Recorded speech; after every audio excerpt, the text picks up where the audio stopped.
Hello दोस्तों, स्वागत है आपका हमारे चैनल टेक चेक में। और ये हमारे डिस्क्रीट मैथमेटिक्स की सेट्स का थर्ड लेक्चर है। इससे पहले मैं इंट्रोडक्शन ऑफ सेट्स और algebra of sets already upload कर चुकी हूँ। अगर आपने वो नहीं देखे हैं तो प्लीज़ आप पहले उन्हें देख लीजिए ताकि इसे समझने में आसानी हो। तो आज हम पढ़ने वाले रिलेशन इन सेट। रिलेशंस जानने से पहले हमें कार्टेशियन प्रोडक्ट के बारे में पता होना ज़रूरी है, बिकॉज तभी हम रिलेशन समझ पाएंगे। तो पहले एक बेसिक डेफिनेशन पढ़ लेते हैं, बिकॉज एग्जाम्स में आपको एग्जाम्पल्स के साथ साथ डेफिनेशन लिखनी बहुत इंपॉर्टेंट है।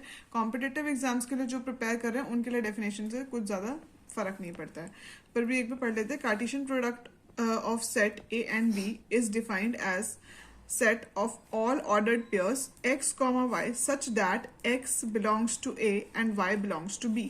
इसका क्या मतलब हुआ वो एक एग्जाम्पल से समझते हैं। फॉर एग्जाम्पल हमने दो सेट लिए हैं, ठीक है, A एंड B। ए में कुछ एलिमेंट्स हैं, बी में कुछ एलिमेंट्स हैं। अगर कोई पूछे कि Cartesian product of A cross B क्या होगा, तो इसका क्या मतलब है कि जितने भी एलिमेंट्स ए में हैं हम एक एक करके हर एक एलिमेंट, ए के हर एलिमेंट को पहले बी के साथ क्रॉस करेंगे, फिर ए के सेकेंड एलिमेंट को भी बी के सारे एलिमेंट्स के साथ क्रॉस करेंगे, तो बेसिकली हमारा ए क्रॉस बी निकल जाएगा। ये भी क्या होगा, एक सेट ही होगा।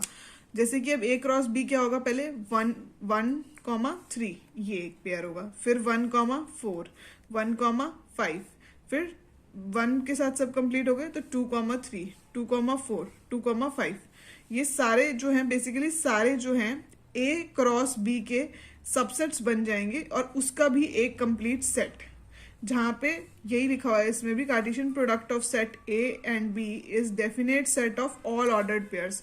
सारे ऑर्डर्ड पेयर्स का, ऑर्डर्ड पेयर्स ये ना, ये एक पेयर, दूसरा पेयर, तीसरा पेयर, इनका भी एक सेट किस टाइप का, x, y, जहाँ पे ये x है ये एक y है, ठीक है। Such that x belongs to a, जिसमें x जो है वो हमेशा a को बिलोंग करेगा और जो हमारा y है वो b वाले सेट में होना चाहिए।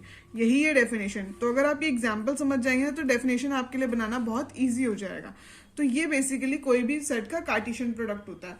अब एक क्वेश्चन ये भी आता है कि क्या a क्रॉस b या फिर b क्रॉस a जो है दोनों सेम होंगे, दोनों का कार्टेशियन प्रोडक्ट सेम होगा? तो हम कहेंगे नहीं, क्योंकि a क्रॉस b का मतलब ये है कि आपको हमेशा जो आपका फर्स्ट एलिमेंट होगा ना वो a होगा, मतलब 1 को आपको b के सारे एलिमेंट्स के साथ करना है। फिर a का जो सेकेंड वाली चीज है मतलब 2, उसको b के सारे एलिमेंट्स के साथ करना है। पर अगर यहीं पे मैं आपसे बोलती कि b क्रॉस a निकालो, तो b क्रॉस a आपका क्या होता, b क्रॉस ए क्या होता, हम b के सारे एलिमेंट्स को a के साथ करते हैं। मतलब पहला क्या होता 3,1, फिर क्या होता 3,2, ठीक है। फिर नेक्स्ट क्या होता 4,1, 4,2, फिर क्या होता 5,1 और 5,2। तो ये बेसिकली क्या होते b क्रॉस a होते। अब आप देखो b क्रॉस a क्या a क्रॉस b के इक्वल है? नहीं। तो ये दोनों जो हैं बेसिकली इक्वल नहीं है। कार्टेशियन प्रोडक्ट का मतलब ये नहीं है कि a क्रॉस b और b क्रॉस a इक्वल होगी।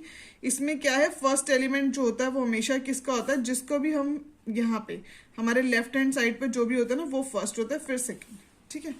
तो ये एक इंपॉर्टेंट पॉइंट था इसमें। अब टोटल कार्टेशियन अगर इसके पूछे जाएं तो क्या होता है m क्रॉस n, जहाँ पे m क्या है, m cross n, a cross b एक टाइप से, जहाँ पे m is the number of element in set a and n is the number of element in set b। मतलब सेट a में जितने एलिमेंट्स हैं और सेट b में जितने एलिमेंट्स हैं उनका क्रॉस प्रोडक्ट जो होता है उससे हम बोल सकते हैं कि इसके टोटल इतने कार्टेशियन होंगे।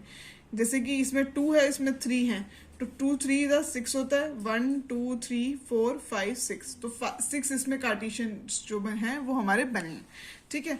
अब हम जान लेते हैं रिलेशन को। तो कार्टेशियन प्रोडक्ट हमें समझ आ गया। आई होप कार्टेशियन प्रोडक्ट मैंने काफी क्लियर कर दिया। अब रिलेशन को समझना इजी हो जाएगा। रिलेशन क्या होगा, basically any subset of Cartesian product will be a relation. कोई भी कार्टेशियन प्रोडक्ट का जो सबसेट होगा ना उसको हम एक रिलेशन बोल सकते हैं। फॉर एग्जाम्पल जैसे ऊपर हमने यहाँ पे ये जो है ये एक कार्टेशियन प्रोडक्ट निकाला है ना, इसका कोई भी एक सबसेट उठा लो वो एक रिलेशन ही होगा। फॉर एग्जांपल जैसे मैंने यहाँ पे लिया है कि उसे कार्टेशियन प्रोडक्ट से मैंने एक सबसेट उठाया 1,3, 1,4, तो ये बेसिकली सबसेट है, ये एक सबसेट है और यही एक रिलेशन भी है। इसको ही हम एक रिलेशन कह सकते हैं, ठीक है। अब इसके रिलेशन के टाइप्स हम अपनी नेक्स्ट वीडियो में डिस्कस करेंगे, बट रिलेशन का मतलब यही है कि कार्टेशियन प्रोडक्ट निकालो और उसका कोई भी पेयर ऑफ सबसेट्स निकाल लीजिए, वही बेसिकली एक रिलेशन हो जाता है। तो अगर किसी ने बोला कि क्वेश्चंस ऐसे आ जाते हैं कॉम्पिटिटिव एग्जाम में कि टोटल रिलेशंस कितने होंगे, तो टोटल रिलेशन निकालने का एक फॉर्मूला होता है 2 की पावर n, जहां पे ये मैंने पहले भी डिस्कस किया था, जहां पे n जो है वो नंबर ऑफ एलिमेंट्स है, ठीक है। अब क्योंकि ये कार्टेशियन प्रोडक्ट है, और कार्टेशियन प्रोडक्ट क्या बताया मैंने, कार्टेशियन कैसे निकलता है, m क्रॉस n। तो इस केस में हमारा जो फॉर्मूला है, अगर कोई पूछे कि कितने रिलेशंस होंगे, तो रिलेशन निकालने का फॉर्मूला हो गया बेसिकली 2 की पावर m क्रॉस n। इसका मतलब है कि जैसे ऊपर एक सेट था, ऊपर मैंने एक सेट डिस्कस किया था ये वाला, है ना, तो इसमें m क्रॉस n, तो बेसिकली 2 की पावर m क्रॉस n क्या होगा, m क्रॉस n कितना हो रहा है, 2 इंटू 3 6, तो 2 की पावर 6, इसके 2 की पावर 6 रिलेशंस जो हैं वो बन सकते हैं। तो ऐसे हम जो है बेसिकली रिलेशंस फाइंड आउट करते हैं। अब इसमें और आगे जो है टाइप्स ऑफ रिलेशंस आएंगे, तो वो हम अपने नेक्स्ट वीडियो में डिटेल में हर एक रिलेशन को डिस्कस करेंगे। तो आज के लिए इतना ही। प्लीज़ हमारी वीडियो को लाइक, शेयर एंड सब्सक्राइब कीजिए। एंड अगर आपके कोई भी डाउट्स है तो आप हमें कमेंट सेक्शन में पूछ सकते हैं। प्लस अगर आपके कोई सजेशंस हैं कि हमें नेक्स्ट किस टॉपिक पर वीडियो बनाने चाहिए, तो आप प्लीज़ हमें वो भी कमेंट डाउन करके दे सकते हैं। Thank you for being with Tech check.